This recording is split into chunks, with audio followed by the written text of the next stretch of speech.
Shalom saudara-saudara semua. Shalom, shalom semuanya. Yes, puji Tuhan, terima kasih saudara masih bisa mengikuti ya pelajaran sekolah sahabat kita bersama impromptu di pelajaran pertama nih. Ya, ini masih semangat banget nih. Pelajaran pertama triwulan ketiga di tahun ini ya. Dan untuk satu triwulan ini eh, temanya adalah mempelajari kitab Keluaran ya. Aduh, kelihatan nggak? Nah, kelihatan ya. Mempelajari kitab Keluaran yang ditulis oleh eh, J.D. Moskala ya, seorang profesor perjanjian lama gereja kita. Dia ini luar biasa pintar saudara. Dan ya ini adalah ya buku yang mungkin ceritanya sangat familiar dengan kita ya. Mulai dari kecil ya kan cerita-cerita Alkitab banyak diambil dari kisah Keluaran. Dan jangan sampai karena terlalu familiar cerita-ceritanya, jadi kita anggap pelajaran sekolah sahabat ini ya gitu aja, ya udah tahu gitu ya. Jangan ya, Hmm. karena kita bisa menemukan hal yang luar biasa unik dari pelajaran ini. Eh, dan seperti biasa, sebelum kita mulai, saya bisa minta tolong Mas Yansen untuk pimpin kita dalam doa. Oke, mari kita berdoa. Bapa di surga, terima kasih karena Engkau begitu baik bagi kami. Engkau memberikan kami kehidupan, Engkau memberikan kami keselamatan. Kami memohon biarlah Engkau memberikan kepada kami hikmat, pengertian, tuntunlah kami agar pelajaran ini dapat menjadi pengetahuan bagi kami, pengharapan bagi kami, dan kami terapkan dalam kehidupan kami. Kami mohon ampunilah segala dosa dan kesalahan kami. Kami berdoa dalam nama Tuhan Yesus yang telah menebus kami dari dosa. Amin. Amin. Oke, sebelum kita mulai ya, ini apa nih namanya? Iklan sebentar. Ya, seperti yang saudara tahu, kalau saudara nonton impromptu pelajaran terakhir ya di triwulan kemarin, sahabat ke-13, di akhirnya itu, saya ada bilang bahwa eh, kami berdua itu akan menjadi panelis gitu ya, mengisi di acara diskusi sekolah sahabatnya Hope Channel Indonesia gitu. Dan pasti mereka terbit dulu Kak, gitu, karena kita udah rekaman duluan. Dan memang mereka sudah terbit dulu ya sebelum kita rekam untuk pelajaran ini. Jadi saudara bisa lihat di YouTube ya. Di search saja diskusi sekolah sahabat itu nama channelnya. Dan saudara bisa cari video terbaru mereka. Nah ini di sebelah kiri ini ya. Dengan judul yaitu penindasan latar belakang dan kelahiran Musa itu pelajaran pertama kita. Gitu. Jadi saya dan Mas Hansen diundang ke channel untuk membawa pelajaran di sana ya. Dan nanti ya saudara bisa bisa banding-bandingkan dikit ya. Ya, cara penyampaian di sini dan cara penyampaian di Hope Channel ya. Memang agak sedikit berbeda ya, tapi kita tetap walaupun kita udah bawa di Hope Channel tapi video ini tetap keluar ya karena ini adalah metode metode penyampaian kita yang biasanya kita lakukan gitu. Tapi kalau saudara mau nonton Hope Channel ya silahkan ya. Eh, saya rasa nonton itu pun kurang lebih sudah cukup lah ya Mas Hansen ya untuk mempelajari Hmm, satu pelajaran kita ya. Tapi kalau mau lebih dalam lagi, ah ini impromptu. Mungkin itu iya, sedikit ini kita. Ada tambahan Mas Yansen? iya. Eh, Diskusi kemarin tuh sangat menarik ya karena memang ada beberapa pertanyaan yang thought provoking ya. Jadi pertanyaan yang menantang pemikiran untuk berpikir lebih mendalam dari moderatornya ya Kak Yola. Ya, Hmm, jadi ada beberapa detail-detail pembahasan yang justru akan kami sampaikan hanya di video yang di Hope Channel itu. betul Karena ya. itu secara khusus menjawab pertanyaan dari moderator ya. Meskipun ada juga yang hanya akan kami sampaikan di video ini juga ada ya dan itu cukup banyak ya. Jadi kalau bisa tonton dua-duanya karena itu akan saling melengkapi ya. Dan yang Benar. di Hope Channel itu juga ada tambahan-tambahan dari Pendeta Hezkia Wawuran juga ya, yang mungkin Iya, nggak ada iya. di video ini seperti itu. Iya, iya. Itu tambahan dari pendeta itu luar biasa sih sejujurnya. Jadi saudara harus nonton ya video dari Hope Channel ini ya. Mungkin itu dan seperti yang saya sudah bilang tadi, kita masuk di pelajaran pertama dengan judul Penindasan Latar Belakang dan Kelahiran Musa. Monggo, Mas Hansen. Iya, eh mari kita buka Kejadian 50 ayat 22 sampai 26. Kejadian 50, 22. Yusuf meninggal. Adapun Yusuf, ia tetap tinggal di Mesir beserta kaum keluarganya. Dan Yusuf hidup 110 tahun. Lama juga. Hmm. Jadi, Yusuf sempat melihat anak cucu Efraim sampai keturunan yang ketiga. Juga anak-anak Makhir, anak Manasye, lahir di pangkuan Yusuf. Berkatalah Yusuf kepada saudara-saudaranya, "Tidak lama lagi aku akan mati. Tentu Allah akan memperhatikan kamu dan membawa kamu keluar dari negeri ini, ke negeri yang telah dijanjikannya dengan sumpah kepada Abraham, Ishak, dan Yakub."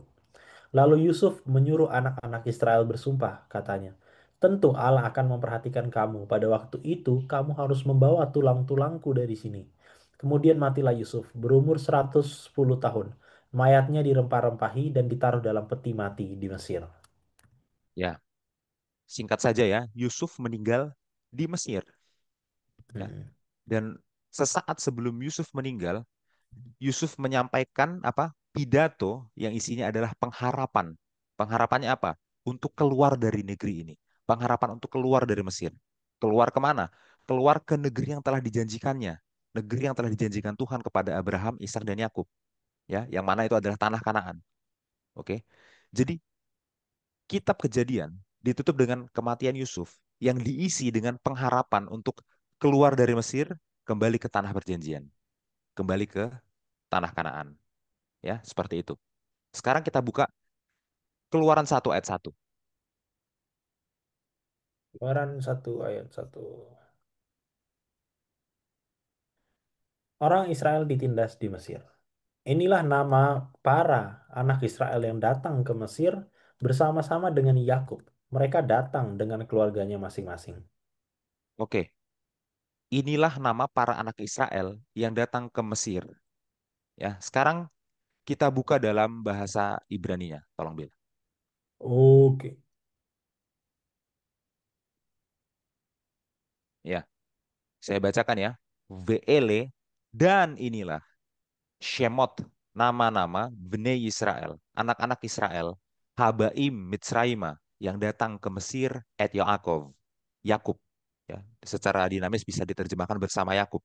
Oke, Ish, masing-masing pria, Uveito, dan rumahnya, maksudnya rumah tangganya, berarti keluarganya, Bau, mereka datang. Ya, kalau dalam terjemahan bahasa Indonesia, kata pertamanya adalah inilah, Hmm. inilah. Tapi dalam bahasa Ibrani, berbeda. Bahasa Ibrani-nya adalah ele. V artinya adalah dan, ele artinya adalah inilah. Jadi ele dan inilah. Ada kata dan di sana. Ya. Sangat unik ya bagaimana kata pertama dari sebuah kitab diawali dengan kata dan. Berarti ada kalimat sebelumnya. Bagaimana mungkin ada kalimat sebelumnya sedangkan ini kata pertama dari kitab ini? Kan gitu ya. Berarti kalimat sebelumnya itu ada di kitab sebelumnya. Yang tidak lain tidak bukan adalah kitab Kejadian. Ya, secara khusus adalah Kejadian 50 tadi. Oke.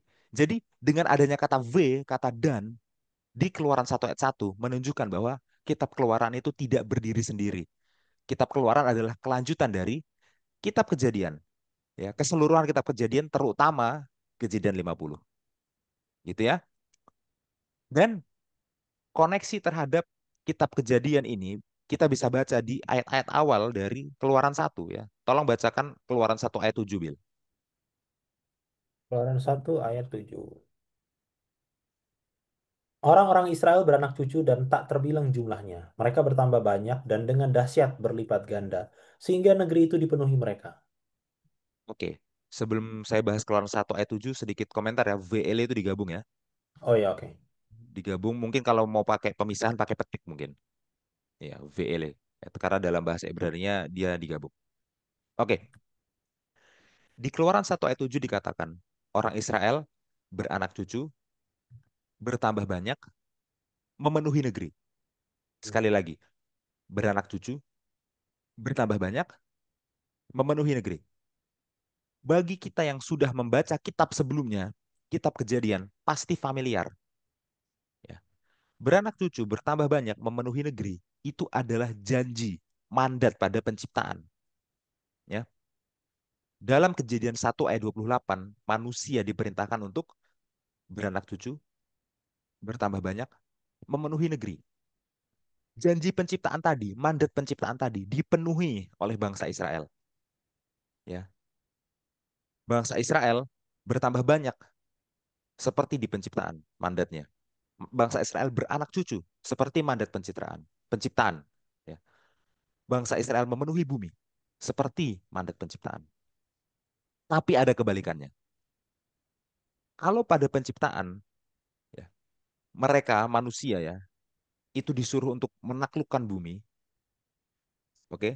Sekarang bangsa Israel justru ditaklukkan, justru diperbudak, ya. Ada kebalikannya. Maka di sepanjang kitab Keluaran, ya, kita akan melihat bagaimana bangsa Israel akan dilepaskan dari perbudakan ini, ya, untuk memenuhi mandat penciptaan itu sampai penuh.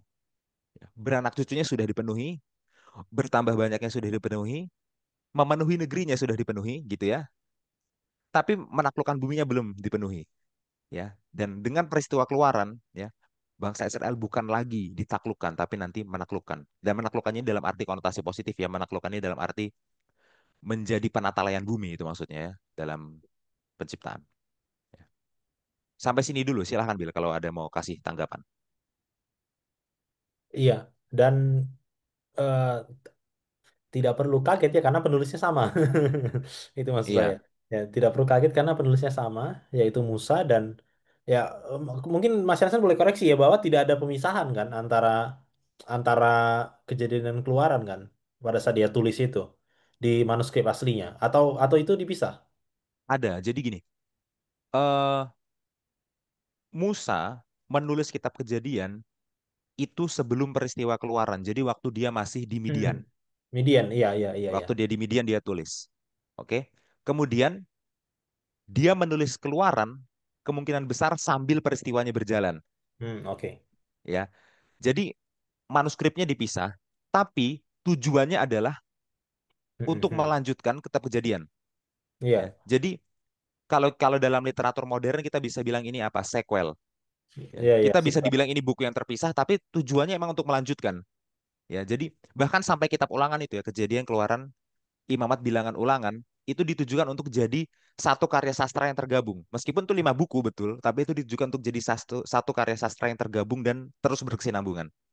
Itu oleh Hmm. penulisnya ya. Karena Bill menyinggung ini saya jadi terpikir untuk kita coba buka Alkitab bahasa Batak. Jarang-jarang ya, tapi ada satu hal yang menarik yang dilakukan oleh Alkitab bahasa Batak. Ya Mobi aja Bill. Alkitab Oh, bahasa Batak Mobi. ada oh, ini ntar TV. Sorry. Versi. Batak. Yang mana nih? Karo Toba, 90. Toba. Toba. Mau Oh, kemana kita? di sini nggak kelihatan ya. Di sini nggak kelihatan karena penjudulannya pakai bahasa Indonesia. Oke. Tapi kalau Ah, kita lihat Alkitab bahasa Batak cetak, ya, yang penjudulannya pakai bahasa Batak, itu kejadian disebut sebagai Musa Sada, Musa satu. Keluaran oh, disebut sebagai Musa dua, ya. Kemudian Imamat Musa Tolu, ini ya. nih. Ya, itu dia ya. Kemudian Bilangan Musa Opat, kemudian Ulangan Musa lima, ya. Jadi terjemahan bahasa Batak dalam memberi judul kitabnya itu menjelaskan sisi bahwa ini adalah sequel loh. Musa sengaja melanjutkan ceritanya dalam penulisannya. Kayak gitu, Bil. Ya, ini menarik ya. Ya, tadi saya terpikir itu. Jadi, eh, ya itu yang harus kita benar-benar ingat ya bahwa ya penulisnya masih sama. Jadi kita jangan sampai melupakan apa itu namanya koneksinya dengan kitab Kejadian di awal ini ya. Mungkin itu, Mas Jansen. Ya, oke. Mungkin bisa ditutup aja Alkitab bahasa Bataknya ya. Mungkin Oke. beberapa penonton ada yang tahu Alkitab bahasa Batak ya. Sebagian enggak, tapi itu insight yang menarik. Iya, iya, iya, Oke, iya. sekarang kita baca ayat selanjutnya ya, ayat 8 sampai 10. Oke. 8 sampai 10. Kemudian bangkitlah seorang raja baru memerintah tanah Mesir yang tidak mengenal Yusuf. Berkatalah raja itu kepada rakyatnya, bangsa Israel itu sangat banyak dan lebih besar jumlahnya daripada kita. Marilah kita bertindak dengan bijaksana terhadap mereka, supaya mereka jangan bertambah banyak lagi, dan jika terjadi peperangan, jangan bersekutu nanti dengan musuh kita dan memerangi kita, lalu pergi dari negeri ini. Oke, sekarang tolong bukakan pelajaran hari Senin paragraf 3. Senin, paragraf 3. Satu, dua, tiga. Latar belakang sejarah yang paling masuk akal dari kisah Yusuf adalah sebagai berikut. Penguasa baru dalam Keluaran 1 ayat 8 yang tidak mengenal Yusuf adalah Ahmose. Ya, 1570 sampai 1546. Berikutnya adalah Amenhotep I, 1546 sampai 1526. Seorang penguasa yang takut kepada orang Israel dan menindas mereka. Kemudian Tutmoses I, 1525 sampai 1512, mengeluarkan dekret kematian bagi semua anak laki-laki Ibrani. Putrinya Hatshepsut 1503-1482 adalah putri yang mengadopsi Musa sebagai anaknya. Firaun Tutmose ketiga 1504-1450 yang selama beberapa waktu menjadi menteri bersama Hatshepsut adalah Firaun di zaman Keluaran. Sebuah penjelasan yang sangat baik ya dari penulis sekolah sahabat kita, Jiri Moskala. Hmm. Dan yang perlu saya klarifikasi di sini ya, nama-nama ini nggak ada di Alkitab. Oke? Hmm.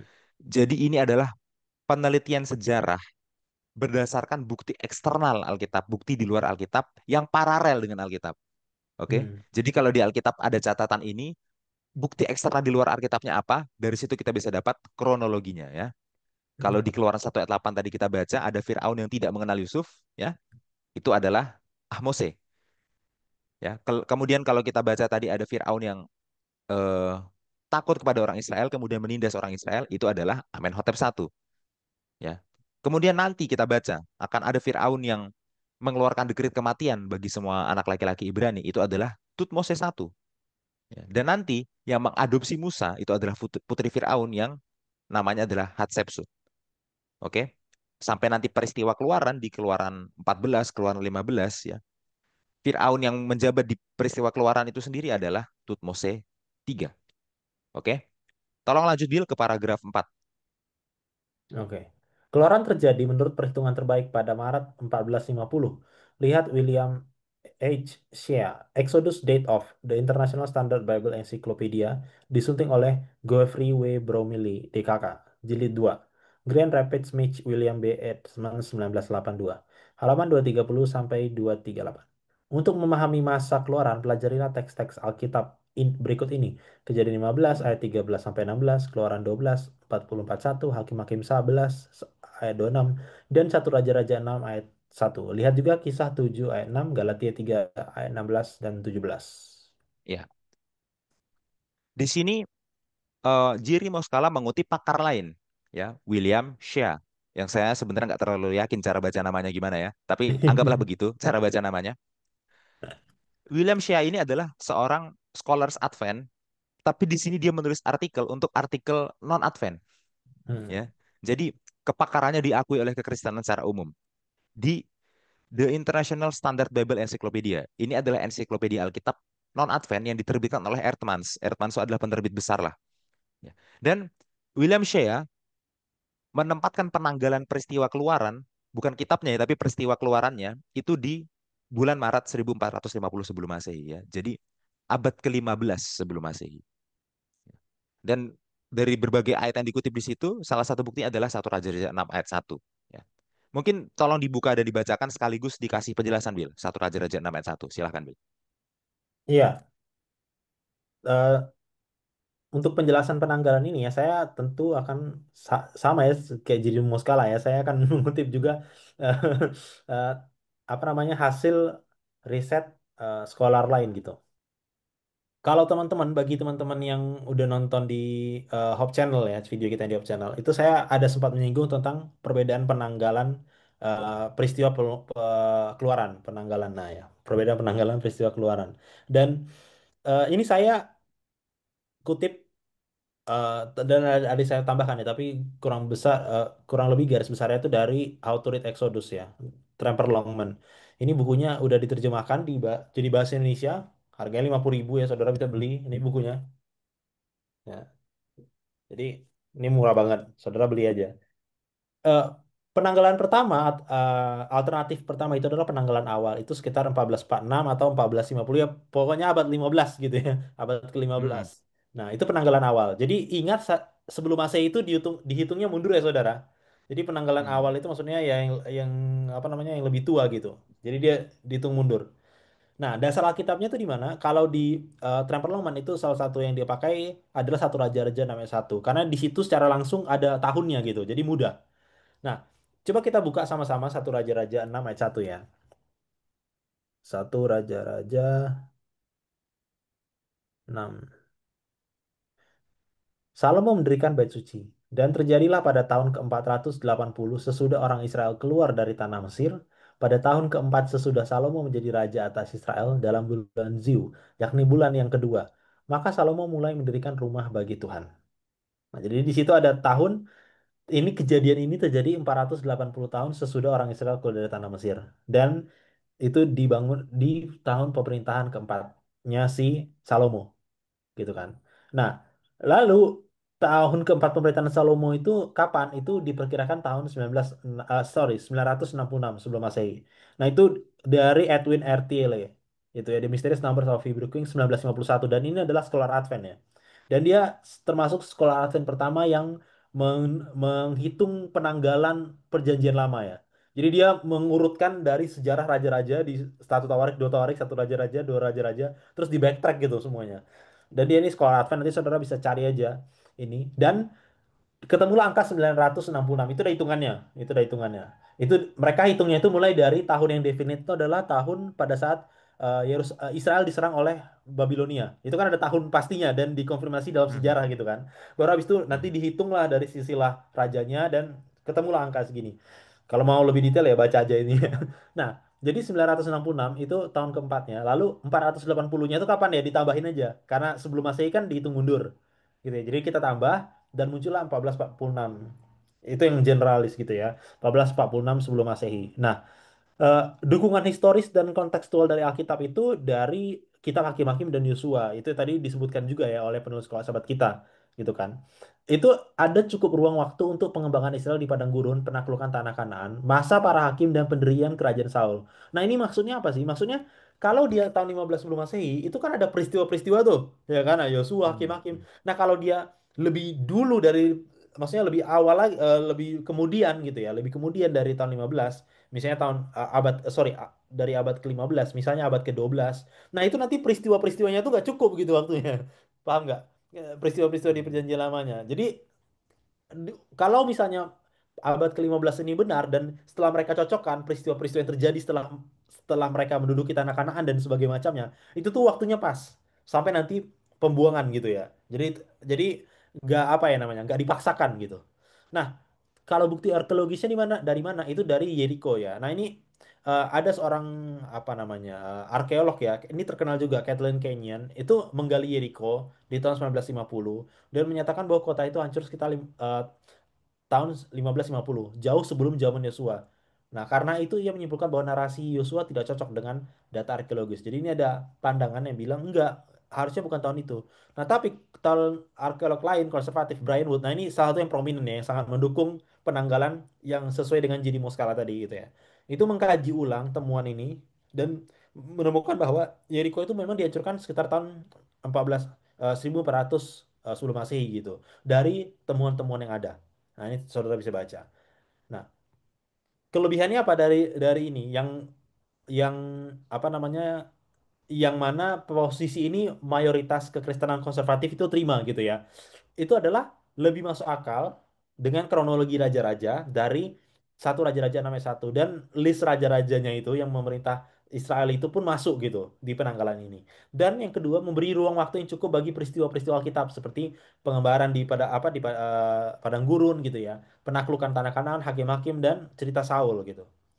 Dan alternatif lain dari penanggalan itu adalah penanggalan yang kemudian atau sekitar abad 12 sampai 13 sebelum Masehi. Nah, dasar Alkitabnya itu dari mana? Itu dari Keluaran 1 ayat 11 ya. Nah, coba kita buka Keluaran 1 ayat 11 itu bilang eh, ini ya. Sebab itu pengawas-pengawas Rodi ditempatkan atas mereka untuk menindas mereka dengan kerja paksa. Mereka harus mendirikan bagi Firaun kota-kota perbekalan ya, ini Pitom dan Ramses. Nah, dari kuncinya itu di kota Ramses ini, ya saudara-saudara. Kenapa? Kota Ramses ini tuh identik dengan seorang Firaun yang namanya itu Ramses juga, Ramses II. Nah, jadi di pola pikir mereka, oh kota ini tuh dinamakan atas Firaun. Maka Mhm. sudah pasti ini di zamannya si Firaun itu. Nah, si Firaun Ramses II itu zamannya kapan? Itu abad ke-12. Nah, itu jadi mereka bilang, oh dari kota Ramses ini itulah abad ke-12. Nah, tapi di sisi lain gitu ya, di sisi lain yang mengomentari bagian ini, mereka bilang bisa jadi Ramses ini bukanlah nama kota pada saat kota itu terjadi di Musa. Jadi itu sama kayak kita menyebut apa apa namanya nama nama lamanya Istanbul itu apa? Byzantium apa sih? Istanbul, ya Bizantium bisa, Konstantinopel juga bisa. Nah, iya kayak gitu. Nah, Hmm. karena kita nggak familiar dengan kata Bizantium, kita sebut aja Istanbul gitu. Tapi yang kita Ya. maksud Istanbul di zaman itu adalah bukan Istanbul yang sekarang gitu namanya, tapi Bizantium. Nah, Hmm. karena pada saat itu belum ada si Ramses ini, tapi kita sebut Ramses gitu karena kita lebih familiar dengan si Ramsesnya ini. Nah, Oke. ada kemungkinan seperti itu juga. Dan mereka bilang, oh, untuk melawan satu raja-raja tadi ya. Tadi kan satu raja-raja kan udah disebutkan tahunnya secara definitif. Mereka Iya. bilang, oh enggak, satu raja-raja namanya satu itu simbolik. Bukan Hmm. bukan literal. Kenapa? Ya ini salah satunya adalah Kenneth Kitchen ya dan James Hofmeyr itu bilang bahwa tahun 480 sebelum yang tadi setelah keluaran itu adalah simbolik. Simbolnya apa? Itu adalah dihitung per generasi. Jadi kalau satu generasi itu kira-kira umurnya 20 sampai 25 tahun dibagi 12 dan itu menghasilkan angka abad ke-12 atau abad ke-13. Nah, hitungan pastinya saudara bisa baca di buku ini ya. Itu ada mana nih? Eh, eh, eh, Nah, ini di buku ini itu Hmm. ada hitungan pastinya. Gitu. Dan dukungan arkeologinya itu adalah prasasti Merpetah ya. Itu dibilang bahwa Merneptah. Merneptah, sorry. Oh Ya. ya, ini gue salah baca. Merneptah. Nah, itu dibilang bahwa Merneptah Stele, batu prasasti dari sekitar tahun abad ke-12 gitu ya, menyebutkan bahwa Israel dihancurkan. Ini merupakan referensi tertua tentang nama Israel di luar Alkitab. Artinya Israel sudah berada di tanah Kanaan sebelum tahun 1208. Maka keluaran harusnya terjadi sebelumnya, cocok dengan penanggalan sekitar 1270 sampai 1250. Nah, jadi ini ada dua alternatif penanggalan ya. Tapi kalau saudara tanya saya pribadi, seperti yang saya bilang di video channel, saya lebih condong ke penanggalan yang pertama ya, yaitu penanggalan yang lebih tua. Karena lebih cocok kalau kita urutkan peristiwanya. Jadi nggak dipaksakan. Kalau ini agak dipaksakan, nanti pertanyaannya lebih ke gimana dengan peristiwa Saul gitu. Jadinya mundur banget gitu kan. Nanti jadinya apa namanya periode intertestamentalnya itu jadi singkat banget gitu. Apa periode terakhir perjanjian lama dan perjanjian barunya jadi singkat banget gitu. Kalau ini lebih mundur lagi. Ya mungkin itu sedikit ya Mas Hasan. Tapi kalau mau lebih lengkap, ya ini baca nih bukunya. How to Read Exodus. Ya. Jadi How to Read Exodus ini bukan komentari terhadap kitab Keluaran, tapi dia Ya, adalah hermeneutik ya. Jadi prinsip penafsiran, bukan step by step penafsiran, tapi prinsipnya menafsirkan kitab Keluaran gimana. Dan termasuk penanggalan ini ya dijelaskan oleh Tremper Longman ya, Bill sudah eh, sampaikan dengan sangat baik ya. Kalau saya mau rangkum lagi apa yang Bill sampaikan, menurut satu Raja-Raja 6 ayat 1, tahun keempat pemerintahan Salomo itu terjadi 480 tahun setelah Keluaran. Dihitung dari situ. Dapat ya angka abad ke-15 sebelum Masehi. Oke, tapi karena kebingungan terhadap nama kota, yaitu kota Ramses, yang orang iya, pikir, oh kota ini harus eh, mengharuskan peristiwa keluaran terjadi di abad ke-13 sebelum Masehi, sehingga ada alternatif penanggalan yang lain. Ya, padahal seperti yang Bill bilang tadi ya, orang bisa menyebut nama kotanya sebagai kota itu meskipun di zaman keluaran nama kotanya belum kota itu atau sebaliknya juga bisa juga. Ya, iya, seperti itu. Ya, dan saya pribadi sama seperti Bill ya, saya lebih condong ke keluaran itu memang terjadi di abad ke-15 sebelum Masehi ya, bukan di abad ke-12 atau abad ke-13 sebelum Masehi ya. Jadi ini sebuah penjelasan historis arkeologis yang cukup penting ya, dan ya saya rasa ini sangat bermanfaat untuk eh, diskusi sekolah sahabat ya, untuk memahami bahwa keluaran ini bukan cuma sebuah peristiwa rohani yang simbolis yang mengawang-awang di udara. Enggak. iya, Ini iya, peristiwa yang nyata, peristiwa yang fisik, jadi dia benar-benar sejarahnya nyata, makanya benar-benar ada penanggalannya. benar. Itu ya. Jadi ini sangat penting. Oke? Sampai di sini mengenai penanggalan peristiwa keluaran ya. Kita lanjutkan lagi pembacaan kita terhadap kitab Keluaran. Yes. Kita lanjut Keluaran 1 ayat 15 sampai 19. Keluaran 1 ayat 15 sampai 16. 19. Oh, sorry. 19. Ya. Raja Mesir juga memerintahkan kepada bidan-bidan yang menolong perempuan Ibrani, seorang bernama Sifra dan yang lain bernama Pua. Katanya, Apabila kamu menolong perempuan Ibrani pada waktu bersalin, kamu harus memperhatikan waktu anak itu lahir. Jika anak laki-laki, kamu harus membunuhnya. Tetapi jika anak perempuan, bolehlah ia hidup. Tetapi bidan-bidan itu takut akan Allah dan tidak melakukan seperti yang dikatakan Raja Mesir kepada mereka dan membiarkan bayi-bayi itu hidup. Lalu Raja Mesir memanggil bidan-bidan itu dan bertanya kepada mereka, "Mengapakah kamu berbuat demikian membiarkan hidup bayi-bayi itu?" Jawab bidan-bidan itu kepada Firaun, "Sebab perempuan Ibrani tidak sama dengan perempuan Mesir, melainkan mereka kuat. Sebelum bidan datang, mereka telah bersalin." Ya, menarik ya di sini ya.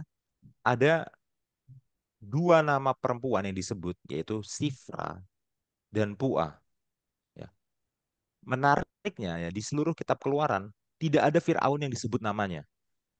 Oke, hanya disebut gelarnya Firaun. Oke, tapi ini Firaun yang mana? Nama Firaunnya siapa? Nggak disebut. Itulah kenapa tadi kita perlu melakukan penelitian sejarah dari bukti di luar Alkitab untuk tahu nama Firaunnya. Karena Alkitab hanya menyebut ini Firaun, nggak disebut namanya. Jadi seakan-akan ya, dua bidan ini, dua wanita ini lebih penting daripada Firaun sampai mereka harus disebut namanya. Ya, itu yang sangat menarik. Kenapa dua bidan ini sangat penting? Ya, karena dua bidan ini takut akan Allah, ya, menjalankan kehendak Allah. Makanya dia yang disebut namanya. Sorry, bukan dia, mereka yang disebut namanya, bukan Firaun. Oke, sekarang mari kita buka ya ayat ini dalam bahasa Ibraninya. Oke, ayat berapa ini? Ayat 16 dari 16 ya. Oke, 16. saya bacakan ya. Vayomer, berkatalah dia. Ya, maksudnya si Firaun yang berkata. Be yeladehen, kepada mereka si bidan-bidan itu. Et haoivriot, ya, oh sorry, be yeladehen, dalam kalian membidani, itu ya, et haoivriot, wanita-wanita Ibrani itu, reiten, dan kalian melihat, wal ha'avanim, di atas batu, maksudnya batu melahirkan, imbenhu, jika laki-laki dia, vahamiten, maka matikanlah, maka bunuhlah. Ya, itu, oto, sorry, oto ya, dia.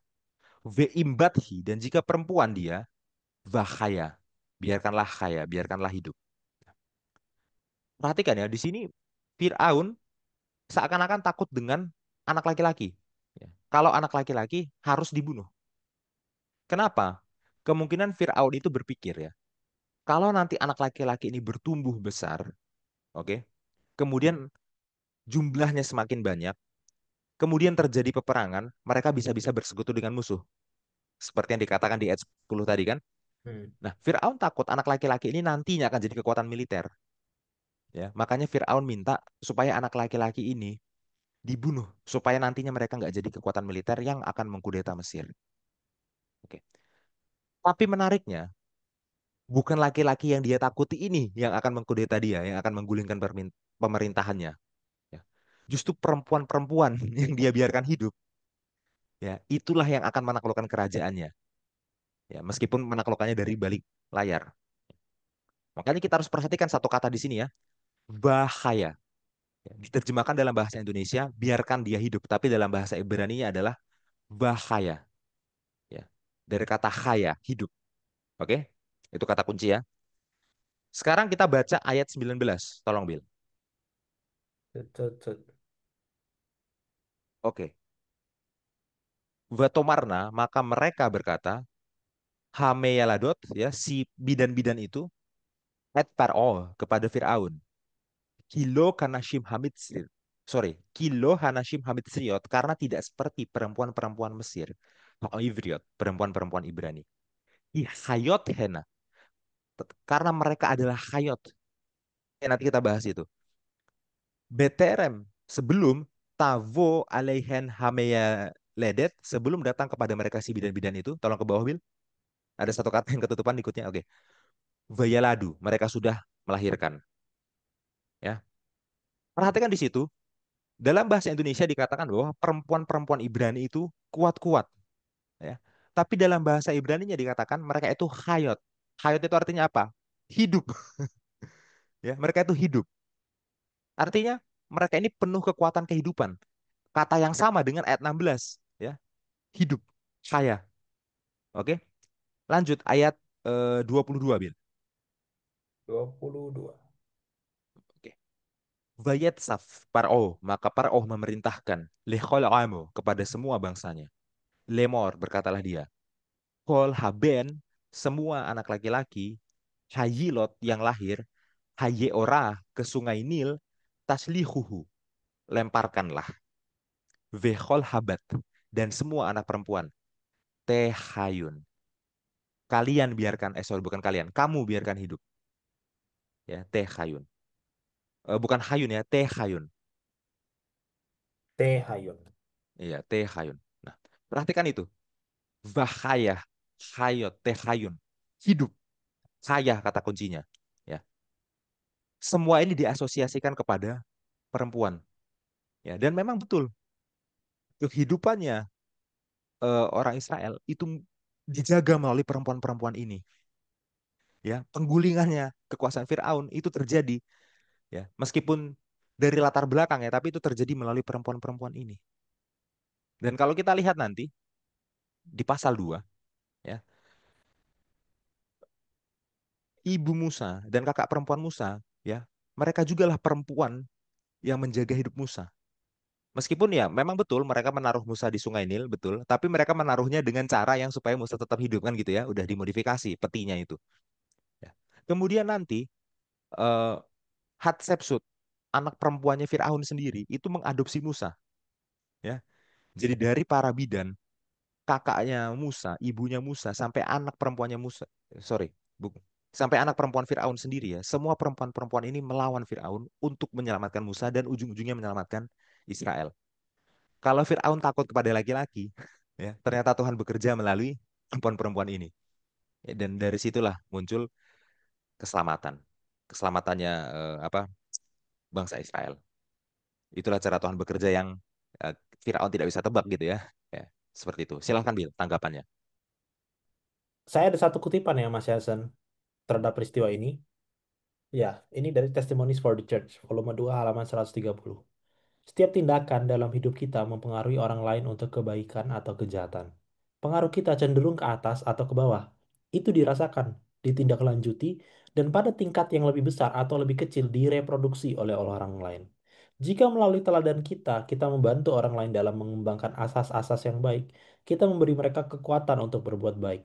Pada gilirannya, mereka memberi pengaruh yang bermanfaat yang sama kepada orang lain. Dan dengan demikian, ratusan dan ribuan orang dipengaruhi oleh pengaruh bawah sadar kita. Jika kita dengan tindakan memperkuat atau memaksa untuk bertindak kekuatan jahat yang dimiliki oleh orang-orang di sekitar kita, kita ikut menanggung dosa mereka dan harus mempertanggungjawabkan kebaikan yang mungkin telah kita lakukan kepada mereka, tetapi tidak kita lakukan karena kita tidak menjadikan Allah sebagai kekuatan kita, pembimbing kita, penasehat kita. Iya, refleksi rohaninya ya dari peristiwa ini ya. Emangnya siapa sih bidan-bidan ini? Mereka kan adalah oke, whether or not apa mereka itu orang Israel atau tidak ya, saya kurang tahu. Tapi kalau dari namanya ini kira-kira orang Israel nggak, Mas Hansan? Orang Israel ya. Orang Orang Israel ya, Ibrani, oke. betul. Hmm. Oke, ada kemungkinan besar mereka orang Israel dari namanya ya. Tapi maksudnya, apakah mereka orang Israel atau mereka orang Mesir? Yang pasti adalah mereka orang yang strata sosialnya di bawah Firaun. Itu udah pasti, Hmm. ya kan? Artinya mereka perintah ini diberikan bukan cuma suruh bantu dong, bukan gitu, tapi ada tekanan kepada bidan-bidan ini. Nah, pertanyaannya sekarang bidan-bidan ini memilihnya seperti apa, itu kan? Dan eh, di oke di sisi lain tadi Mas Yansen sudah highlight bahwa oke Tuhan tuh punya rencana ya untuk quote unquote versus dengan Firaun gitu ya. Dan kalau Hmm. Firaunnya takutnya apa, Tuhan bekerja melalui yang mana? Itulah providence-nya Tuhan, itulah rencana Tuhan, rancangan Tuhan luar biasa dalam menyelamatkan orang Israel. Nah, tapi di saat yang sama micro di sisi yang lebih mikro gitu ya. Bidan-bidan ini membuat pilihan yang cukup sulit menurut saya. Dan pilihan bidan ini bukan hanya pilihan untuk takut akan Tuhan saja, tapi pilihan conscious conscious thought mereka. Kenapa? Karena profesi mereka itu bidan. Profesi mereka itu adalah preserving life.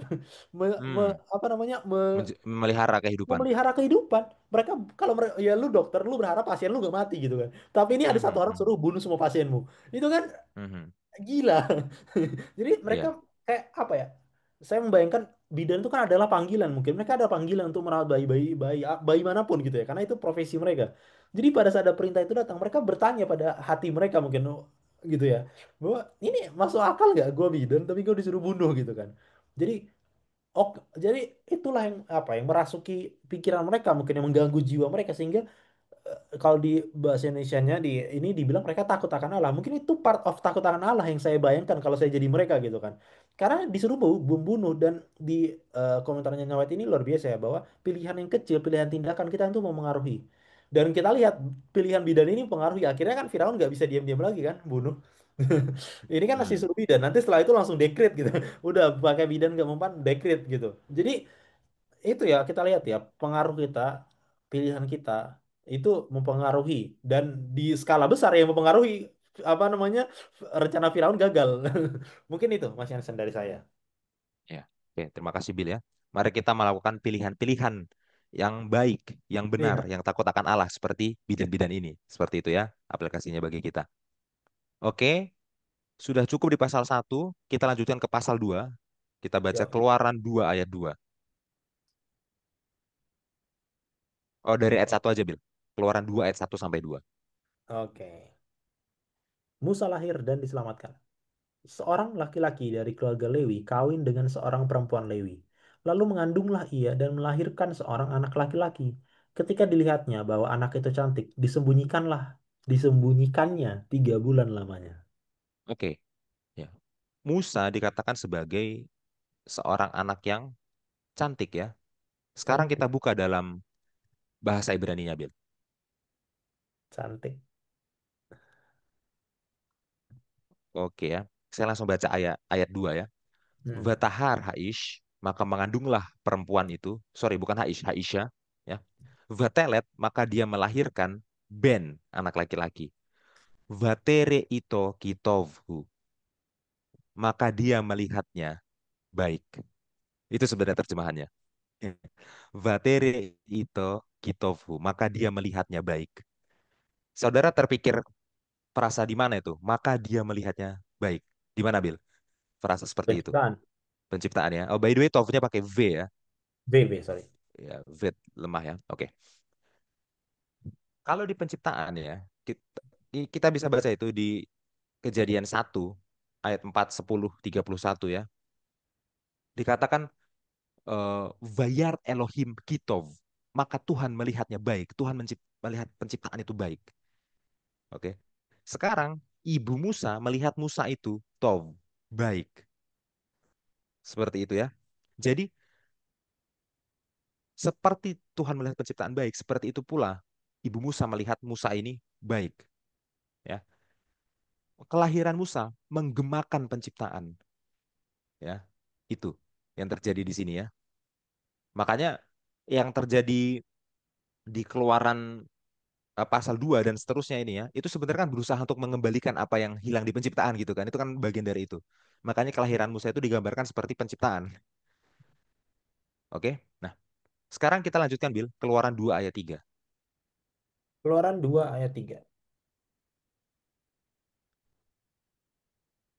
Tetapi ia tidak dapat menyembunyikannya lebih lama lagi, sebab itu diambilnyalah sebuah peti pandan, dipakalnya dengan gala-gala dan ter, diletakkannya bayi itu di dalamnya dan ditaruhnya peti itu di tengah-tengah terberau di tepi sungai Nil.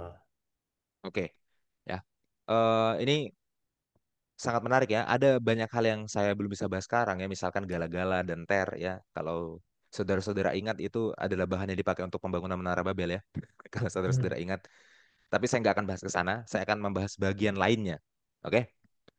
Dikatakan di situ bahwa Musa ditaruh di sebuah peti. Sekarang kita lihat bahasa Ibrani-nya. Tolong dibukakan, Bil. Oke. Se- Ayat 3 ya. Velo yahalu ot, dan mereka tidak bisa lagi. Ya. Hatsipnu menyembunyikan dia. Ya. Vatikahlo tevah. Maka dia, maksudnya ibu Musa, mengambil baginya, bagi Musa, Hmm. tevat. Tevat. Ya. Apa itu tevah? Dalam bahasa Indonesia diterjemahkan sebagai peti. Ya. Tapi kata tevat ini ya, teva, itu dalam bahasa Arabnya, padanannya itu adalah tabut. Tabut ya. Jadi bahasa Ibraninya teva, bahasa Arabnya tabut. Jadi Musa ini diletakkan dalam sebuah teva, tabut. Ya. Dan menariknya, kata ini hanya muncul di satu bagian Alkitab lain. Selain di sini, ya, dia hanya muncul di Kejadian pasal 6, ya, untuk mendeskripsikan bahteranya Nuh. Oke. Jadi bahteranya Nuh itu disebut juga sebagai tevah dalam bahasa Ibrani atau tabut dalam bahasa Arab. Ya. Dan seperti Nuh melalui tevah, melalui tabut, maksudnya bahteranya, ya, Nuh melalui tevah, melalui tabut dibebaskan dari kematian dari air. Begitu juga Musa melalui tevah, melalui tabut, maksudnya adalah peti ya, melalui tevah, melalui tabut, Musa dibebaskan dari kematian melalui air. Sehingga sejak awal peristiwa kelahirannya, Musa sudah digambarkan seperti Nuh, ya. Musa sudah digambarkan seperti Nuh. Musa sudah digambarkan sebagai pembebas, ya. Musa di Sungai Nil dengan petinya itu seperti Nuh naik bahtera ya. Cuman ya kalau kita bilang yang di yang ditempati oleh Musa ini bahtera kecil-kecilan lah gitu ya. Bahtera Gitulah. skala 1 banding berapa? Iya. Tapi penggambarannya itu seperti itu. Oke. Saya lanjutkan ya pembacaannya dalam bahasa Ibrani. Oke. Eh Vatashem, kalimat terakhirnya ya, Vatashem, maka dia meletakkannya, maksudnya ibu Musa meletakkan peti tadi, Basof, di Sof, Oil Sefat, di tepi Hayeor, di tepi Sungai Nil. Ya, jadi peti tadi diletakkan di Sofnya tepi Sungai Nil. Dalam bahasa Ibrani Sof, apa itu Sof? Itu yang menarik.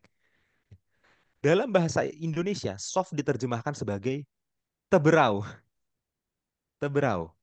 Ya, pertanyaan lagi, apa itu teberau? Ya, karena meskipun teberau ini adalah bahasa Indonesia dan kita semua berbahasa Indonesia, belum tentu semua orang tahu apa itu teberau loh. Ya. Saya sudah cek di Kamus Besar Bahasa Indonesia, KBBI, apa itu teberau?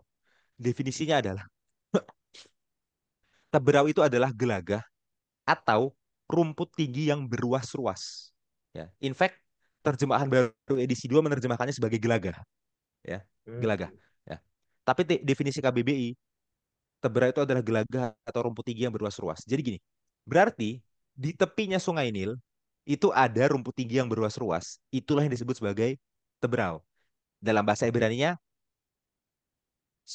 sorry Oh, saya salah baca tadi, bukan sof tapi suf. Dalam bahasa Ibrani adalah suf, ya. begini ya. Ya, suf. Nah, sekarang perhatikan, nanti waktu bangsa Israel menyeberang laut, ya. Dalam bahasa Ibrani, nama lautnya adalah Yam Suf.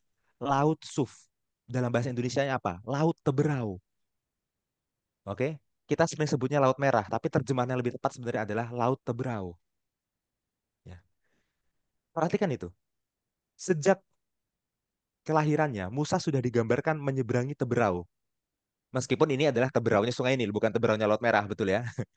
Itu mengantisipasi bahwa nanti dia akan memimpin Israel menyeberangi Teberau, tapi Teberaunya adalah laut, Laut Teberau. Ya, Hmm. seperti itu. Sejak kelahirannya dia sudah diantisipasi akan membebaskan bangsa Israel melewati teberau air gitu ya. Jadi sejak kelahirannya Musa sudah digambarkan sebagai pembebas. Musa digambarkan seperti Nuh di masa lalu dan Musa digambarkan seperti keluarga bangsa Israel di masa depan ya. Seperti itu penggambaran dari kelahiran Musa ini. Ya. Silahkan Bil kalau mau memberikan tanggapan. Iya, eh, apa namanya cerita Musa lahir ini benar ya dia sudah digambarkan sebagai pembebas, tapi di sisi lain kalau saudara nonton Hub Channel saya ada bilang ya bahwa pembebasan Musa dari ya apa yang dilakukan oleh Ibu Musa itu adalah bentuk iman dia ya, bentuk iman dia dan itu dikonfirmasi dalam di buku Ibrani ya. Ibrani 11 ya, Ibrani 11 ayat 24 sampai 26. Ya, karena iman maka Musa setelah dewasa sorry. Karena iman ayat 23. Karena iman maka Musa setelah ia lahir disembunyikan selama 3 bulan oleh orang tuanya karena mereka melihat bahwa anak itu elok rupanya dan mereka tidak takut akan perintah raja. Itu ya. Ya, komentar saya adalah imannya Ibu Musa itu berpartisipasi dalam penyelamatan ini. Jadi memang benar dari bahasa yang tadi dan penggambaran yang diceritakan gitu ya kepada kita oleh si Musa sendiri ya. Ini ada meme-nya itu kalau saudara ingat Musa kasih kalung ke Musa sendiri gitu ya. Obama kasih ya Musa, kan ini Musa yang tulis gitu ya. Ya, Hmm. tapi itu lain hal lah. Tapi maksudnya gini, oke, dari penggambaran awal Tuhan tampaknya sudah punya rencana besar untuk Musa gitu ya. Mulai dari dia lahir, momen-momen pada saat dia lahir, penggambaran kata-kata yang dipilih untuk momen kelahiran dia gitu. Tapi di sisi lain, orang tuanya itu juga harus harus dan wajib untuk merefleksikan imannya melalui perbuatan, yaitu menolong si Musa. Nah, Hmm. saya nggak tahu apakah ini cuma terjadi kepada Ibu Musa atau ada ibu-ibu lain yang juga melakukan hal yang sama. Itu saya kurang tahu. Tapi maksudnya, dan ya kita mungkin nggak akan tahu juga. Tapi maksudnya, the fact, faktanya Ibu Musa melakukan ini itu menunjukkan iman ya. Dan itu iman orang tuanya kalau boleh saya katakan. Karena Musanya belum tahu apa-apa gitu. Dan itu dikonfirmasi dalam Ibrani 11 ayat 3 gitu ya. Saya ada satu kutipan untuk kita. Ya. Ini juga mengonfirmasi Ibrani 11 tadi ya. Petra and Prophet Hmm. halaman 243. Tuhan telah mendengar doa sang ibu, imannya telah diganjar. Dengan rasa syukur yang mendalam, ia memulai tugasnya yang kini aman dan bahagia. Ia dengan setia memanfaatkan kesempatannya untuk mendidik anaknya bagi Tuhan. Ia merasa yakin bahwa anaknya telah diselamatkan untuk suatu pekerjaan besar. Dan ia tahu bahwa anaknya harus segera diserahkan kepada ibu kerajaannya. Itu Hatshepsut ya, kita tahu ceritanya dia dipungut gitu kan. Dan ia tahu bahwa anaknya, sorry, untuk dikelilingi oleh pengaruh-pengaruh yang cenderung menjauhkannya dari Tuhan. Semua ini membuatnya lebih tekun dan hati-hati dalam mendidik anaknya daripada dalam mendidik anak-anaknya yang lain. Ia berusaha untuk menanamkan rasa takut akan Tuhan dan cinta akan kebenaran dan keadilan dalam benak anaknya. Dan dengan sungguh-sungguh berdoa agar anaknya diselamatkan dari setiap pengaruh yang merusak. Ia menunjukkan kepadanya kebodohan dan dosa penyembahan berhala dan sejak dini mengajarkannya untuk bersujud dan berdoa kepada Tuhan yang hidup, yang hanya dapat mendengar dan menolongnya dalam setiap keadaan darurat. Ia memelihara anak laki-laki itu selama yang ia bisa, tetapi terpaksa menyerahkannya ketika ia berusia sekitar 12 tahun. Dari rumah gubuknya yang sederhana, ia dibawa ke istana kerajaan kepada putri Firaun dan ia menjadi putranya. Namun, bahkan di sini ia tidak kehilangan kesan-kesan yang diterimanya di masa kanak-kanak. Pelajaran yang dipelajarinya di sisi ibunya tidak dapat dilupakan. Itu adalah perisai dari kesombongan, perselingkuhan, dan kejahatan yang berkembang di tengah kemegahan istana. Ya, jadi sudah kita lihat bahwa iman ibunya ini, ya ini peristiwa selanjutnya bahwa dia merawat Musa ya sebelum akhirnya diserahkan ke Hatshepsut. Mungkin itu, Mas Yansen. Ya. Tolong ambil di copy itu Ibrani 11 ayat 23-nya ke dokumen. Oke, Ya. Oke, sekarang mari kita lanjutkan. Kita membaca Keluaran 2 ayat 15 sampai 22. Keluaran Keluaran 2. 2 ayat 15 sampai 22. Keluaran 2 ayat 15 sampai 20.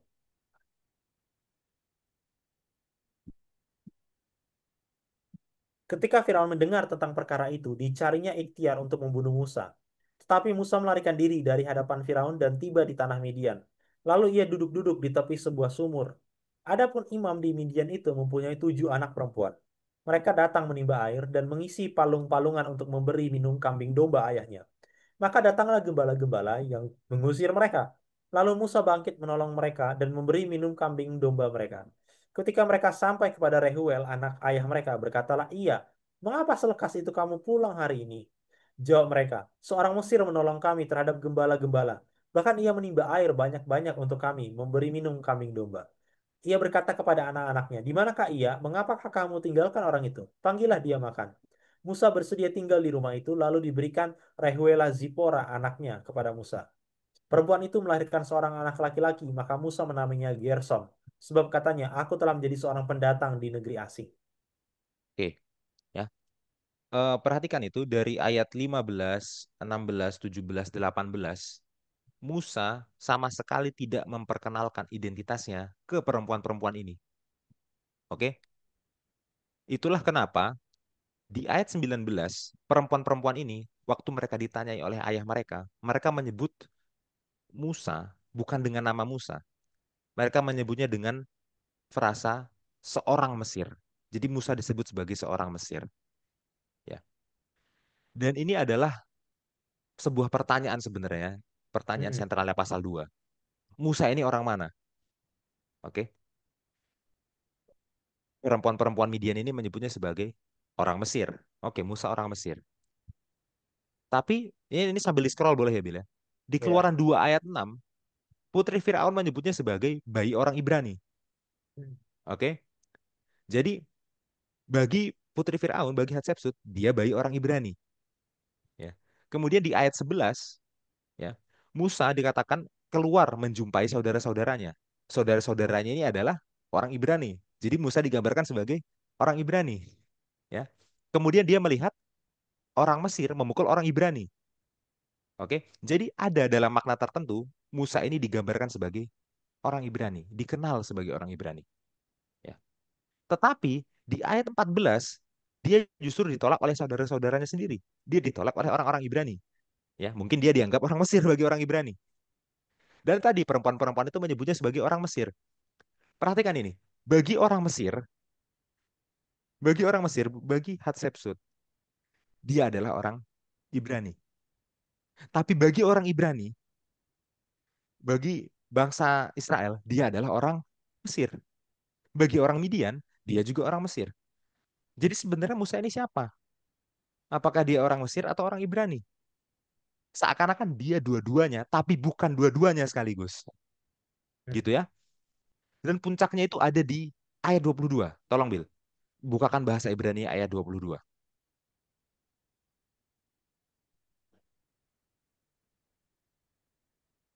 Oke. Batelet Ben, ya. Maka dia melahirkan anak laki-laki. Dianya ini adalah Zipora ya. Jadi akhirnya tadi kan kita udah baca Musa akhirnya menikah sama Zipora dan Zipora akhirnya sekarang melahirkan anak laki-laki gitu ya. Vayikra et Shmo, maka dia menyebut namanya, Musa memberi nama si anak tadi Gersom. Gershom. Oke, itu nama anak Musa, Gershom. Diamar karena katanya Ger Hayiti, seorang pendatanglah aku, Bearets di tanah Neharia yang asing gitu ya. Oke, aku akan menamai anak ini Gershom karena aku adalah Ger dalam bahasa Ibrani-nya gitu ya. Coba saya bacakan lagi tanpa terjemahan ya. Vatelet ben, Vaikra et Shmo, Gershom, Ki Ger, Ki Amar Ger Hayiti, Baarets, Neharia ya. Terdengar itu ya, permainan kata Ger di situ ya. Dan memang nama Gershom itu sendiri mirip dengan kata Gersham. Ger itu pendatang, orang asing, Syam itu di sana. Oke, Gersham berarti pendatang atau orang asing di sana, gitu ya. Tapi yang jadi pertanyaan adalah begini, ya. Musa ini jadi orang asing di mana? Musa ini jadi orang asing di mana? Apakah dia orang asing di Mesir? Apakah dia orang asing di Midian? Apakah dia orang asing bagi orang Ibrani? Karena bagi orang Mesir, dia bukan orang Mesir, dia orang Ibrani. Bagi orang Ibrani, dia bukan orang Ibrani, dia orang Mesir. Bagi orang Midian, dia pun bukan orang Midian. Orang Midian menyebutnya sebagai orang Mesir. Kalaupun dia orang asing di mana? Apakah di semuanya dia orang asing? Ya, dan ya itu menariknya ya. Karena kegalauannya dia kasih nama anaknya seperti itu. Jadi nama anaknya itu dikasih berdasarkan kisah hidupnya dia gitu. Musa punya identitas hybrid. Dia bukan hanya menjadi bagian dari semuanya, tapi di saat yang bersamaan dia tidak pernah benar-benar menjadi bagian dari semuanya. Ya, dia tidak pernah menjadi bagian dimanapun. Dan siapakah Musa? Itu belum akan terjawab di pasal 2. Itu baru akan terjawab di pasal 3. Ya, jadi saya harap saudara-saudari bersabar ya. Kita belum jawab sekarang sebenarnya Musa ini orang mana?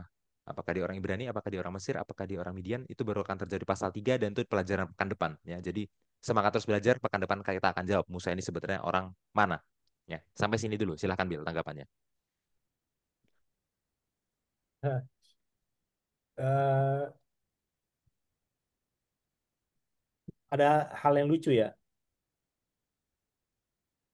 Kalau kita baca di kisah para rasul ketika Stefanus memberikan apa itu namanya khotbah singkat ya tentang identitas orang Ibrani leluhurnya dan dia menyebut Musa ya ini di bagian pembelaan Stefanus saya search saja Musa biar cepat nah ini ya di ayat 22 dibilang dan Musa dididik dalam segala hikmat orang Mesir dan ia berkuasa dalam perkataan dan perbuatannya. Pada waktu ia berumur 40 tahun, timbullah keinginan dalam hatinya untuk mengunjungi saudara-saudaranya, yaitu orang Israel. Itu tadi ya, yang kita lihat. Jadi lihat ya, penggambaran Stefanus terhadap Musa. Oke, dia dididik Hikmat orang dalam Mesir. hikmat orang Mesir. Jadi kepalanya Berarti isinya orang Mesir. Mesir. Kepalanya Mesir nih. Ya. Walaupun tadi, ingat, walaupun tadi 12 tahun dia udah dididik dulu oleh ibunya. Ibu Hmm. kandungnya. Oke, diisilah ini. Oh, takut akan Tuhan. Gitu kan. Kamu nih orang yang berani berdoa. Ya, bla bla bla. Gitu ya. Nah, setelah dipungut oleh Habsabsut, dididiknya dalam hikmat orang Mesir. Sampai umur Ya. 40 gitu kan. Timbullah keinginan dalam hatinya untuk mengunjungi saudara-saudaranya, yaitu orang Israel. Ketika ia melihat seorang dianiaya oleh seorang Mesir, ia, jadi lihat ya, seorang dianiaya oleh seorang Mesir, oke, ia menolong dan membela orang itu dengan membunuh orang Mesir itu. Pada sangkanya saudara-saudaranya akan mengerti bahwa Allah memakai dia untuk menyelamatkan mereka, tetapi mereka tidak mengerti. Lanjut. Pada keesokan harinya ia muncul pula ketika dua orang Israel sedang berkelahi. Lalu ia berusaha mendamaikan mereka katanya, saudara-saudara, bukankah kamu ini bersaudara? Mengapakah kamu saling menganiaya? Ayat 27. Tetapi orang yang berbuat salah kepada temannya itu menolak Musa dan berkata, siapakah yang mengangkat engkau menjadi pemimpin dan hakim atas kami? Apakah engkau bermaksud membunuh aku sama seperti kemarin engkau membunuh orang Mesir itu? Mendengar perkataan itu, larilah Musa dan hidup sebagai pendatang di tanah Midian. Di situ ia memperanakan dua orang anak laki-laki. Jadi kalau kita lihat ya dari penggambaran Stefanus ya, si Musa ini memang benar-benar hybrid. Ini Musa memang benar-benar hybrid. Ya, dia isi kepalanya Mesir. Mungkin dia talk like Egyptian gitu ya. Mungkin ya Iya. karena ya hampir setengah hidupnya, bukan setengah lagi, 70% Sepertiga. di masa itu ya. Kan dia nggak tahu dia masih hidup berapa lama setelah itu. Tapi maksudnya di masa itu hampir lebih dari setengah dia identitasnya Hmm, orang hmm, Mesir. hmm. Tapi dia tidak bisa diterima di kalangan Mesir dan di kalangan ras dia, darahnya, yaitu orang Ibrani, dia dilihat sebagai orang yang asing dan penggambarannya ya dibilang bahwa eh, mana tadi? 27. 27 ya. Siapakah yang mengangkat engkau menjadi pemimpin dan hakim atas kami? Itu kan adalah penggambaran kepada orang Mesir yang menghakimi mereka. Kalimat kalimat pertamanya, Bil. Nah, Tetapi lanjut. tetapi orang yang berbuat salah kepada temannya itu menolak Musa. Menolak. Iya, Orang Ibrani menolak dia. Jadi orang Ibrani dia nggak menolak dianggap dia. orang Ibrani.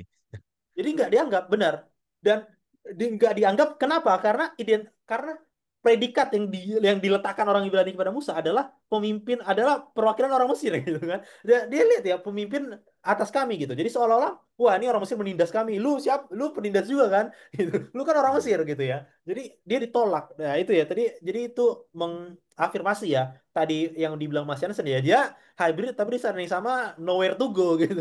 Nggak tahu aku Sampai ini apa. sampai 29, Bil. Ya, mendengar perkataan itu larilah Musa dan hidup sebagai pendatang di tanah Midian. Di situ ia Jadi memperanakan dua orang anak laki-laki. di Ya. poros ketiga udah kabur ke tempat lain, udah bukan Ibrani Mesir lagi. Apa perlawanannya udah ada yang ketiga nih Midian. Di situ pun dia asing lagi. Dia asing lagi dan Iya. ya dan ya memang ini di sahabat depan ya dan kita lihat ya selama 40 tahun nanti di padang gurun ya saya nggak tahu di benak Musa itu apa ya mungkin dia mikir ya gue di sini juga pendatang masih pendatang juga Iya, jadi di padang gurun pun dia pengembara. pengembara ya kan jadi Iya. ya ini krisis identitas Musa ini adalah orang yang krisis identitas di awal ini ya dan itu luar biasa dan uniknya adalah karena dia sendiri yang tulis peristiwa ini itu ya Hmm. jadi ya itu mungkin dari saya ya untuk mengkonfirmasi Iya. tadi krisis identitasnya Musa yang digambarkan oleh Mas Jansen tadi ya Iya. Dan dia menamai anaknya berdasarkan kritis identitasnya itu. iya iya iya Cara iya menamai anak yang unik ya, iya seperti itu. Oke, kita masuk ke dua ayat terakhir, tiga ayat terakhir dari Keluaran 2 ya. Keluaran 2 ayat 23 sampai 25. oke. Saya copy dulu ini yang kisah para rasul para rasul 7. Oke,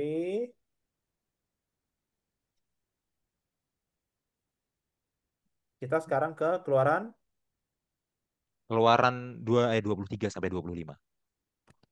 keluaran 2 ayat ya 23 sampai 25. Oke.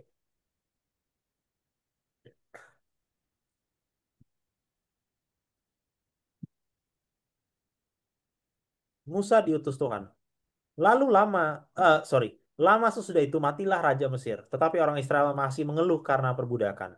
Dan mereka berseru-seru sehingga teriak mereka minta tolong karena perbudakan itu sampai kepada Allah. Allah mendengar mereka mengerang. Lalu ia mengangkat kepada perjanjiannya dengan Abraham, Ishak dan Yakub. Lalu ia mengingat kepada perjanjiannya dengan Abraham, Ishak dan Yakub. Maka Allah melihat orang Israel itu dan Allah memperhatikan mereka. Ya, perhatikan ya bahwa Allah mendengar teriakannya orang Israel dalam perbudakan ya. Dan setelah Allah mendengar ya, Allah bertindak gitu ya. Allah bertindak. Nah, ini penggambarannya sama seperti peristiwa Sodom dan Gomora ya. Waktu kejahatan Sodom dan Gomora itu sudah sampai ke telinga Allah, Allah dengar, kemudian Allah turun untuk Ya. bertindak. Oke. Jadi itu adalah tindakan Allah untuk melakukan investigasi, melakukan pembuktian terhadap kejahatan manusia. Yang dalam hal ini adalah kejahatannya orang Mesir. Ya, penggambarannya sama. Oke. Dan poinnya di sini adalah Allah mengingat perjanjian. Ya. Perjanjian Allah kepada leluhurnya bangsa Israel, Abraham, Ishak, Yakub, itu Allah nggak lupakan. Ya. Sehingga waktu Israel dalam perbudakan ya, waktu Israel akhirnya apa? Ditaklukkan. Allah ingat bahwa Israel harusnya nggak ditaklukkan. Israel harusnya nggak diperbudak. Dan Allah, meskipun di satu sisi betul, Allah itu adalah Allah yang jauh, ya, maha kuasa, tak terselami, itu betul ya. Allah itu jauh. Tapi di satu sisi Allah itu adalah Allah yang dekat, Allah yang peduli. Ya. Dan di sini Allah menunjukkan bahwa Dia peduli langsung terhadap penderitaan orang Israel. Ya. Begitu juga kepada kita ya. Allah juga peduli pada kita. Ya, karena Israel ini kan sebagai sebuah cicipan bagaimana kalau bangsa-bangsa itu menjadi bangsa-bangsa yang apa istilahnya bangsa-bangsa yang takut akan Allah. Israel itu Hmm. kan dipilih sebenarnya bukan untuk melakukan pembedaan Iya. bahwa Israel ini lebih tinggi dari bangsa-bangsa lain enggak, tapi untuk menjadi cicipan, untuk jadi terang. Jadi sebenarnya apa yang dialami Israel harusnya menjadi pengalaman bangsa-bangsa lain juga, ya. Hmm. Gitu ya. Dan kalau Israel itu memenuhi mandat penciptaan, ya kan, maka sebenarnya bangsa-bangsa lain juga harusnya memenuhi mandat penciptaan, ya. Seperti itu melalui Israel dan karena Israel gagal jadinya melalui Yesus, ya. Tapi harusnya bangsa-bangsa lain juga memenuhi mandat penciptaan, gitu ya. Dan kalau waktu Israel ya, istilahnya tidak memenuhi mandat penciptaan itu karena mereka itu ditaklukkan dan Tuhan bertindak, maka kalau sekarang kita juga bangsa-bangsa lain ini ya, yang sebenarnya dalam Yesus itu semua kita sudah Israel rohani ya, menurut surah Galatia ya, kita juga tidak memenuhi mandat penciptaan dalam artian kita sekarang bukannya menaklukkan malah ditaklukkan, kita sekarang malah diperbudak ya, entah perbudakan dosa atau yang lainnya. Ya, Tuhan juga pasti akan bertindak, Tuhan pasti peduli. Ya. Itu aplikasinya bagi kita. Silahkan Bil tanggapannya.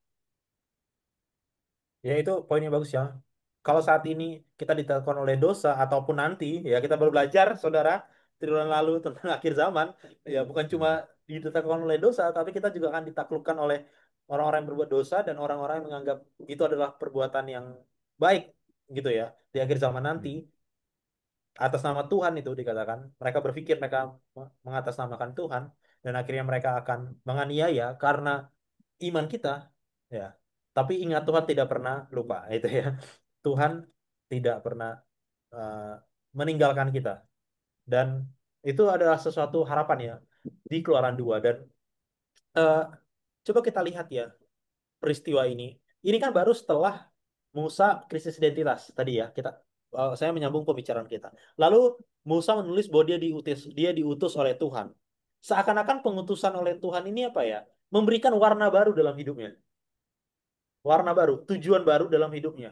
Ini kan dia yang nulis gitu. Tujuan baru dalam hidupnya dan tujuan baru dalam hidupnya itu adalah oleh karena Tuhan peduli. Jadi secara tidak langsung Musa bilang, oke, aku bukan orang Ibrani, oke, aku bukan orang Mesir, aku juga bukan orang Midian. Tapi walaupun aku adalah ketiganya dan aku bukan ketiganya, tapi Tuhan masih peduli loh sama aku. Tuhan tuh masih ingat aku loh. Dan Tuhan Hmm. masih punya purpose untuk aku. Jadi 40 tahun aku atau mungkin nanti ya 40 tahun aku itu bukan 40 tahun yang sia-sia, bukan 40 tahun yang dilupakan Tuhan. Walaupun mungkin aku Hmm. dilupakan sesamaku, dilupakan sebangsaku, dilupakan oleh atasanku, dilupakan oleh siapapun, tapi Tuhan tidak melupakan aku. Jadi secara personal, Tuhan itu tidak melupakan bukan cuma umat sisa in general, tapi kita secara pribadi Tuhan tidak melupakan kita. Mungkin itu. Mungkin itu Mas Hansen yang bisa saya Ya. tambahkan. Oke, terima kasih Bill. Mari kita rangkum pelajaran ini. Oke. Ya, yang pertama adalah eh, pengharapan keluaran di Kejadian 50 ya, di peristiwa kematian Musa. Hmm. Oke. Dilanjutkan di Keluaran 1 ayat 1 ya, diawali dengan kata V dalam bahasa Ibrani. Dan. Oke. Jadi ternyata Keluaran itu bukan kitab yang berdiri sendiri, tapi dia adalah kitab yang merupakan dan dari sebuah kitab sebelumnya, yaitu kitab Kejadian. Kelanjutan dari kitab Kejadian, ya. Dan dikonfirmasi juga di Keluaran 1 ayat 7 ya, bahwa bangsa Israel itu mereka itu beranak cucu bertambah banyak memenuhi bumi. Ya, itu seperti mandat penciptaan. Dalam Kejadian 1 ayat 28 ya, ada mandat bahwa manusia itu harus beranak cucu bertambah banyak memenuhi bumi dan Israel memenuhi mandat itu. Oke. Tapi masalahnya pemenuhannya justru berkebalikan. Harusnya manusia itu beranak cucu bertambah banyak memenuhi bumi itu untuk menaklukkan. Tapi sekarang Israel malah ditaklukkan, malah diperbudak. Dan cerita selanjutnya dari Keluaran akan menjelaskan bagaimana mereka keluar dari perbudakan itu untuk kembali seperti mandat penciptaan lagi. Ya, itu. Kitab Keluaran adalah kelanjutan dari kitab Kejadian. Poin pertama. Poin kedua ya adalah mengenai kronologi sejarah kitab Keluaran ya. Perhatikan di situ bahwa Jirimo Skala sudah memberikan daftar nama raja-rajanya dari raja yang tidak mengenal Yusuf sampai raja yang nanti akan memimpin di peristiwa Keluaran. Ya, Firaun yang memimpin Mesir di peristiwa Keluaran. Oke. Dan penanggalannya juga di situ Jirimo Skala mengutip William Shea dan dia bilang bahwa lebih mungkin peristiwa Keluaran terjadi di abad ke-15. Gitu ya. Referensi utamanya tentu saja ada di raja-raja. Ya. Dua raja-raja 6 ayat 1 ya, atau satu raja-raja, dua ya. Raja-raja, namanya satu. Satu, satu, Iya, satu. satu raja-raja 6 ayat 1 ya. Dan tadi Bill mengutip dari seorang pakar yang namanya adalah Tremper Longman ya, mengenai perdebatan antara penanggalan peristiwa Keluaran. Ada dua pandangan ya, penanggalan awal dan penanggalan akhir ya. Ada dua pandangan apakah itu Keluaran terjadi di abad 15 atau abad 13. Dan masing-masing punya argumennya ya. Eh, Yang abad 13 bilang argumennya itu berdasarkan penamaan kota Ramses. Kota Ramses harus dinamakan berdasarkan Fir'aun Ramses. Yang itu mana terjadinya di abad 12, abad 13 sebelum Masehi. Gitu ya. Nah,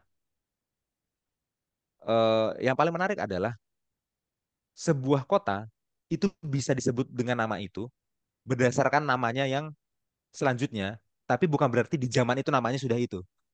Ya. Jadi kota itu disebutnya jadi kota Ramses, tapi bukan berarti di zamannya Keluaran namanya udah Ramses ya. Jadi nggak harus dipaksakan. Ya, seperti itu. Sehingga posisi kita sekarang ya, bukan hanya gereja Advent bahkan kekristenan konservatif secara umum ya, itu lebih cenderung menerima penanggalan keluaran terjadi pada abad ke-15 sebelum Masehi ya. Dan ini penting karena ini menjelaskan kepada kita bahwa keluaran itu peristiwa nyata sejarah yang ada tanggalnya bukan cuma ilustrasi rohani. Ya, seperti itu ya. Itu ya mungkin saudara harus cukup banyak belajar di sini ya karena ini data-datanya di luar Alkitab benar-benar data sejarah arkeologi ya. Ya, jadi dan tapi saya harap sekolah sahabat juga menyinggung ini. Kalaupun hanya rangkuman nggak apa-apa, tapi tolong disinggung ya. Ya karena ini penting, Oke, ini nyata gitu. Itu yang pentingnya. iya sangat penting. Oke, kemudian nomor 3 adalah mengenai peristiwa bidan-bidan Ibrani. Ya, bagaimana mereka disebut namanya, tapi Fir'aun nggak disebut namanya dalam Alkitab. Artinya bagi catatannya Alkitab, dua bidan ini lebih penting dari Fir'aun karena mereka takut akan Allah. Oke, kemudian dikatakan bahwa Fir'aun itu mau supaya anak laki-laki mati, tapi anak-anak perempuan dikasih hidup. Ya, berarti dia takutnya hanya sama laki-laki. Dia takut anak laki-laki ini akan jadi besar, jadi banyak, dan jadi tentara mengkudeta dia. Tapi justru kehancuran kerajaannya itu dijalankan di balik layar melalui perempuan-perempuan ini. Ya, perempuan-perempuan inilah yang memelihara kehidupannya Musa dan memelihara kehidupannya bangsa Israel. Melalui bidan-bidan yang memelihara bayi-bayi Israel, Itu pertama. Kemudian melalui ibu dan kakak Musa yang memelihara Musa, meskipun betul mereka taruh Musa di sungai Nil, betul, tapi udah dimodifikasi supaya Musa tetap hidup. Melalui Hatshepsut, anak perempuannya Fir'aun sendiri melawan dia demi memelihara hidupnya orang Ibrani. Ternyata perempuan-perempuan inilah yang di balik layar justru menggulingkan pemerintahannya tanpa menjadi tentara. Ya, dan itu cara Tuhan bekerja yang Fir'aun gak akan sangka-sangka. Dia pikir dengan membunuh semua laki-laki kerajaannya aman. Oh, Tuhan kerja lewat perempuan. Iya. Ya, seperti itu. Oke, itu poin ketiga. Kemudian poin keempat adalah ya, Musa sejak kelahirannya itu sudah digambarkan sebagai seorang pembebas. Musa digambarkan dimasukkan ke dalam tevah bahasa Ibrani, ke dalam tabut bahasa Arabnya. Ya. Itu sama seperti Nuh di Kejadian 6. Nuh digambarkan naik tevah, naik tabut, maksudnya bahtera. Ya. Jadi seperti Nuh diselamatkan dari kematian dari air melalui tevah tabut, begitu juga Musa diselamatkan dari kematian dari air melalui tevah melalui tabut. Ya, penggambaran Musa di Sungai Nil dengan peti kecilnya itu seperti Nuh mini, ya, dengan bahtera mininya, dengan tevah tabut mininya. Ya, Musa adalah seorang pembebas yang seperti Nuh. Itu kalau Musa dihubungkan dengan masa lalu. Tapi ke masa depan itu juga menarik. Karena Musa digambarkan menyeberangi teberau Sungai Nil. Sof. Sorry, bukan sof, suf dalam bahasa Ibraninya. Ya. Mengantisipasi bahwa nanti Musa akan memimpin bangsa Israel menyeberangi Suf, Yam Suf, Laut Teberau. Ya, jadi seperti Musa waktu kecil, waktu kelahirannya menyeberangi Suf, Teberau Sungai Nil, begitu juga nanti dia akan membebaskan bangsa Israel melewati Yam Suf, Laut Teberau.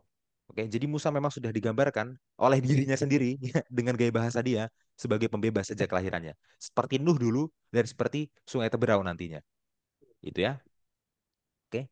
Kemudian lanjut ke peristiwa waktu Musa bertemu dengan perempuan-perempuan Midian ya. Dia tidak menyebutkan identitasnya dia. Dan perempuan Midian mengenal dia sebagai orang Mesir. Yang menariknya, Hatshepsut menyebut dia sebagai orang Ibrani. Jadi orang Mesir menyebut dia sebagai orang Ibrani. Musa menganggap orang Ibrani sebagai saudaranya. Oke, tapi saudara-saudaranya orang Ibrani malah menolak dia karena saudara-saudaranya menganggap dia orang Mesir. Dan perempuan Midian tadi menganggap dia sebagai orang Mesir. Oke, orang Mesir anggap dia orang Ibrani. Orang Ibrani anggap dia orang Mesir. Orang Midian anggap dia orang Mesir. Ya, jadi dia ini orang mana? Dia ini orang mana? Kemudian dia memberi nama anaknya Gershom. Ya, kenapa dia memberi nama anaknya Gershom? Karena dia adalah Ger, karena dia adalah pendatang, dia adalah orang asing. Ya, perhatikan bahwa Gershom mirip dengan Gersham, orang asing di sana, pendatang di sana itu artinya Gersham. Tapi dia pendatang di mana? Orang asing di mana? Apakah dia orang asing di Mesir?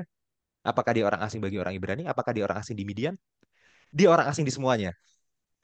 Dia adalah semuanya, tapi bukan semuanya sekaligus. Musa tidak pernah menjadi bagian dari manapun. Dan ini adalah pertanyaan mengenai identitas Musa ya, yang baru akan terjawab di pasal 3 di pelajaran pekan depan. Oke, poin terakhir, poin nomor 6 ya. Di Keluaran 23 sampai 25 dikatakan bahwa Tuhan itu adalah Tuhan yang mengingat perjanjian, Tuhan adalah Tuhan yang peduli. Dan dikatakan oleh Paulus bahwa eh, semua orang yang percaya kepada Yesus ya, secara rohani itu adalah Israel. Ya, jadi pengalaman Israel adalah pengalaman kita juga secara rohani tentunya, bukan secara fisik ya.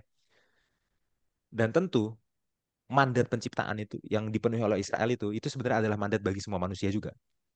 Kan gitu ya. Dan kalau Israel ditaklukkan dulu oleh Mesir dan dibebaskan oleh Tuhan, kita juga sebenarnya sekarang sedang ditaklukkan oleh dosa. Ya, dan mungkin kerajaan-kerajaan dunia kita ditaklukkan.